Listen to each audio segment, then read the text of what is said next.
एक आदमी ने गुस्से में आकर एक लात से 2 मीटर मोटा लोहे का सरिया तोड़ दिया। इसके बाद उसने पूरी ताकत लगाकर एक दरार बनाई और बिना किसी हिचकिचाहट के 36वीं मंजिल से बाहर निकल गया।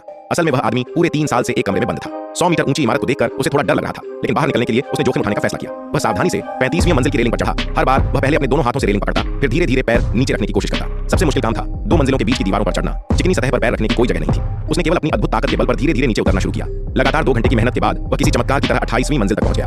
अब उसकी हिम्मत बढ़ गई थी और उसकी चढ़ाई की गति भी तेज हो गई। लेकिन तभी एक हादसा हो गया। जब वह 18वीं मंजिल पर उतरने वाला था, उसने देखा कि वहां कोई रेलिंग ही नहीं थी। वह घबरा गया और फौरन पैर वापस खींच लिया। अपनी आखिरी ताकत लगाकर वह ऊपर चढ़ने लगा। अब उसकी सांसें उखड़ रही थीं और हालत नाजुक थी। जब थोड़ा होश में आया तो वह पूरी तरह डर गया। अब ऊपर चढ़ना मतलब मौत को गले लगाना था। जीवित रहने के लिए उसे एक आखिरी कोशिश करनी थी। उसने कमर से बेल्ट निकाली, रेलिंग पकड़कर धीरे धीरे नीचे बैठा। किसी भी सुरक्षा साधन के बिना उसने बेल्ट को रेलिंग से बांधा, फिर कसकर उसे पकड़कर धीरे धीरे नीचे उतरने लगा। जब वह जमीन के पास पहुंचा तो उसने बालकनी से अपना हाथ छोड़ दिया। पूरा शरीर हवा में झूल गया, फिर भी वह नीचे की रेलिंग तक नहीं पहुंच पाया। उसने पांव नीचे की ओर जोर से मारे और जैसे ही उसने बेल्ट छोड़ी, अच्छा हुआ कि उसका पांव सीधे रेलिंग पर पड़ा। लेकिन उसने देखा कि उस मंजिल पर कोई बालकनी नहीं थी। कमरे के अंदर जाने के लिए उसे रेलिंग के सहारे चलकर जाना था। उसने दोनों हाथों से दीवार थामी और पैर धीरे धीरे आगे बढ़ाए। अचानक उसका पैर फिसला और वह गिरते गिरते बचा। वह डर गया, लेकिन फिर खुद को संभाला और धीरे धीरे कोने की ओर बढ़ने लगा। अब तो वह सांस भी थामे हुए था। पहले उसने धीरे से दायां पांव बढ़ाया, फिर दीवार पकड़कर बायां पांव आगे बढ़ाया। अच्छा हुआ कि वह आखिरकार कमरे में पहुंच गया। इसके बाद उसने एक लात मारकर कांच तोड़ा और सीढ़ियों वाला दरवाजा खोल दिया। अब जाकर उसने